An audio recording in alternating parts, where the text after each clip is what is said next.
यूँ तो एनईपी बहुत ही अच्छी चीज़ है और जो नए प्रावधान किए गए हैं वो प्रावधान भी बहुत अच्छे हैं।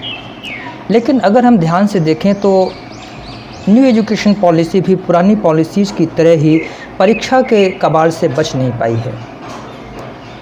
सबसे पहले मैंने जिस चीज़ पे ध्यान दिया और जिस चीज़ पे मेरा फोकस गया वो ये था कि एनईपी ने कहा कि हम बोर्ड की परीक्षा का दबाव कम करेंगे और उसके बाद विश्वविद्यालय स्तर पर प्रवेश के लिए हम क्या करेंगे कि एक पूरे देश के जॉइंट प्रवेश परीक्षा लेंगे जो ये तय करेगी किस बच्चे को कहाँ पे एडमिशन मिलना है, कहाँ नहीं मिलना है। तो फिर इसमें परीक्षा का दबाव क्या कम हुआ। एक तरफ आप कह रहे हैं कि हम बच्चों को समझाएंगे, सिखाएंगे, उनमें समझ विकसित करेंगे, उनका ऑल राउंड असेसमेंट करेंगे, तो फिर उसमें परीक्षा की आवश्यकता क्या है। और दूसरा सवाल मेरा जो हमेशा से रहा है शिक्षाविदों से कि जो बच्चे क्लास 10th या 12th की परीक्षा के प्रेशर को बर्दाश्त नहीं कर सकते, किस तरह से कंपटीशन परीक्षाओं का दबाव बर्दाश्त करेंगे। क्योंकि हम सभी जानते हैं कि कंपटीशन यानी प्रतियोगी परीक्षाओं का जो स्तर है वो दिन पर दिन और ऊंचा होता जा रहा है।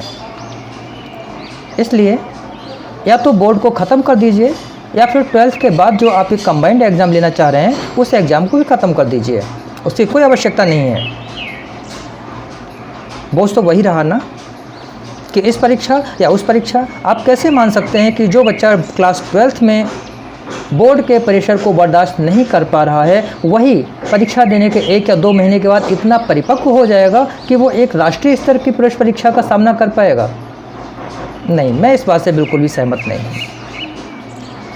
मेरा दूसरा जो मुद्दा है वो ये है कि आपने इस बात पर बिल्कुल भी विचार नहीं किया है कि परीक्षा में जो फेल ना करने की नीति बनाई गई थी वो नीति पूरे देश में एक बहुत बड़े ब्लेम के रूप में साबित हुई है।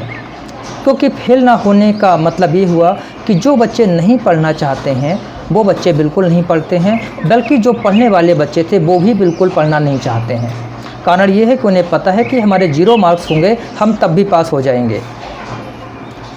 भय बिनु होई ना प्रीति, जब तक असफल होने का या फेल होने का या एक क्लास में रुक के जाने का डर नहीं होगा, बच्चे नहीं पढ़ेंगे और नहीं पढ़ेंगे।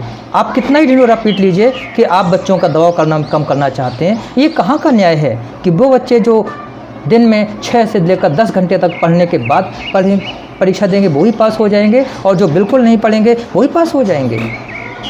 नहीं, इसका कुछ तो आपको हल निकालना पड़ेगा। क्योंकि आपकी इस नीति ने, फेल ना करने की नीति ने शिक्षा का सत्यानाश कर दिया है, कवाला कर दिया है। तीसरी चीज़, आपने शिक्षकों के बारे में कुछ नहीं सोचा है। शिक्षकों का प्रशिक्षण आप कहाँ कराना चाह रहे हैं, किस तरह से आप उनको प्रशिक्षित करना चाहते हैं, ऐसी कोई नीति आपने नहीं दी है। आपने शिक्षा में बजट बढ़ाने की बात तो कही है, लेकिन उस बजट को कैसे खर्च किया जाएगा, उसके लिए क्या नियम है, आपने ऐसे कोई कानून नहीं बनाया, कोई कानून बनाने की बात नहीं की है। नई शिक्षा नीति मुझे कुछ मिलाकर वैसी ही लगी जैसे कि एक बीएड की वर्कशॉप होती है जिसमें हमें पढ़ाया जाता है, सिखाया जाता है, सिद्धांत सिखाए जाते हैं, लेकिन जब हम उन्हीं वर्कशॉप को लेने वाले मेंटर्स से आकर बाहर पूछते हैं, मैम सर क्या इनको प्रैक्टिकली अप्लाई कर पाना पॉसिबल है, तो मुस्कुराकर कहते हैं कि किताबी बातें किताबों तक रहने दो और क्लास में आप अपने हिसाब से पढ़ाइए। कुछ ऐसा ही मुझे एनईपी न्यू शिक्षा पॉलिसी में भी लगा। एक और बात की ओर मैं ध्यान आकर्षित करना चाहता हूँ। आप क्लास 5th तक हिंदी या स्थानीय भाषा के माध्यम से पढ़ाना चाहते हैं, ठीक है, लेकिन सवाल इस बात का उठता है कि जो बच्चे क्लास 5th तक सिर्फ अपनी भाषा में पढ़ेंगे वो क्लास 6th में आकर विज्ञान, गणित, सामाजिक विज्ञान जैसे विषयों को इंग्लिश में एकदम कैसे सीख पाएंगे, नहीं समझ सकते, सवाल ही नहीं उठता है। एक और चीज़, आप शिक्षा में समानता की बात करते हैं, लेकिन दूसरी तरफ आप 2 तरह के स्कूल बना रहे हैं। एक तरफ आपने बनाए हैं प्राइमरी स्कूल, आंगनबाड़ी केंद्र, और दूसरी तरफ आपके बेहद उच्च प्रशिक्षित डीपीएस जैसे स्कूल हैं, यानी कि पब्लिक स्कूलों की जो मान्यता आपने दी हुई है। आप एक दिल्ली पब्लिक स्कूल या किसी बड़े कॉन्वेंट स्कूल के बच्चों को किस स्तर से आंगनबाड़ी केंद्र में पढ़ने वाले बच्चों से आप तुलना कर सकते हैं? जहाँ तक मेरा संज्ञान है, मुझे जानकारी है, आंगनबाड़ी केंद्रों में पढ़ाने वाली जो शिक्षिकाएं हैं वो कोई उच्च प्रशिक्षित नहीं हैं, ना ही उनके पास किसी तरह की कोई जो है अध्यापन की डिग्री है, अध्यापन का प्रशिक्षण है। तो यहाँ पर भी मुझे ऐसा लगता है कि बहुत बड़े सुधार की आवश्यकता है। एक चीज़ और मैं कहना चाहता हूँ कि आपने जो बच्चों को इंटर्नशिप यानी पढ़ते पढ़ते काम सिखाने की बात कही है, ये तो हमारे यहाँ वैसे भी हो रहा था। क्लास 10th पास करके ITI और पॉलीटेक्निक में एडमिशन्स होते हैं। आपने उसको शुरू से दिया, ठीक है। मैं एक जानना चाहता हूँ कि जो बच्चा 12-13 साल की उम्र में पहुँचता है, वो 12-13 साल की उम्र का बच्चा जब जाके 10-12 दिन या 15 दिन किसी दुकान पर बैठेगा, उसके साथ काम सीखेगा और उसको 4 पैसे मिलेंगे, तो क्या उसके पैसे का लालच पैदा नहीं होगा? क्योंकि हमारे अधिकतर वर्गों के जो बच्चे हैं वो गरीब और कमज़ोर परिवारों से आते हैं और पैसे की चाहत सभी को होती है। नतीजा ये होगा कि पैसे की चाहत में, पैसे के लालच में होगा क्या कि वो स्कूल से ड्रॉप आउट करेंगे, जिसकी वजह से उनका शिक्षण अधूरा रह जाएगा। एक चीज़ और भी है, आपने कहा कि हम मिड डे मील के साथ साथ ब्रेकफास्ट भी देंगे। आप ऐसी नीति क्यों नहीं बनाते हैं जिसकी वजह से बच्चों को स्कूल में इन सब चीज़ों के लिए ना दौड़ना पड़े? अभी भी आधा समय जो होता है बच्चों का वो खाने के इंतज़ार में, खाना खाने में और फिर अपनी थालियाँ इकट्ठी करने में बीत जाता है। और सुबह नाश्ता भी देंगे, इसका मतलब हुआ कि सुबह बच्चे जाकर पहले नाश्ते का इंतजार करेंगे, नाश्ता करने के बाद में फिर वो भरे पेट कैसे पढ़ेंगे? आप ऐसी व्यवस्था क्यों नहीं करते हैं कि जिसकी वजह से बच्चे स्कूल में सिर्फ पढ़ने जाएं, ना कि वहाँ पर नाश्ता और खाना खाने के लिए?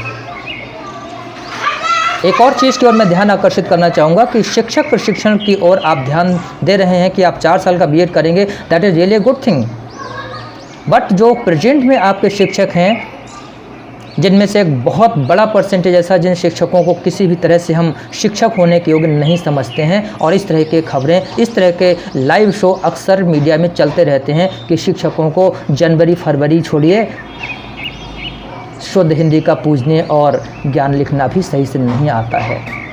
आपने उनके शिक्षण के लिए, उनको कैपेबल बनाने के लिए क्या किया है? आपकी नीति में इसका कोई व्यवस्था नहीं है, किसी तरह के आपने कोई प्रावधान नहीं किया है, जिसकी बहुत ज़रूरत है कि जो वर्तमान शिक्षक हैं उन शिक्षकों को आप प्रशिक्षित करें, ट्रेनिंग दें, ताकि वो कैपेबल हो सकें। साथ ही साथ आपकी एक चीज़ जो उच्च शिक्षा में आई है कि मल्टी डिसिप्लिनरी बनाएंगे, तो आप कैसे मान सकते हैं कि जो संस्थान IIM है, AIIMS है, IIT है, आप कैसे एक IIT कॉलेज में जाकर वहाँ पर जो है दस्तकारी सिखा देंगे? आप IIM में किस तरीके से मेडिकल की जगह पर आप वहाँ पर जाकर जो है टेक्निकल एजुकेशन स्टार्ट कर देंगे? एक संस्थान जिस विषय के लिए जाना जाता है उसको उसी विषय के लिए रहने दीजिए, स्पेशलिटी रहने दीजिए। आप चीनी मिल में कपड़े के काम शुरू नहीं करा सकते, हाँ उससे संबंधित कार्य करा सकते हैं, ना ही आप कपड़े की मिल में चीनी बनाना सिखा सकते हैं। मुझे उम्मीद है कि जो कुछ संक्षेप में मैं पॉइंट रख पाया हूँ उन पर सरकार ध्यान देगी और सुधारों की गुंजाइश आप बनाए रखेंगे। जय हिंद, जय भारत।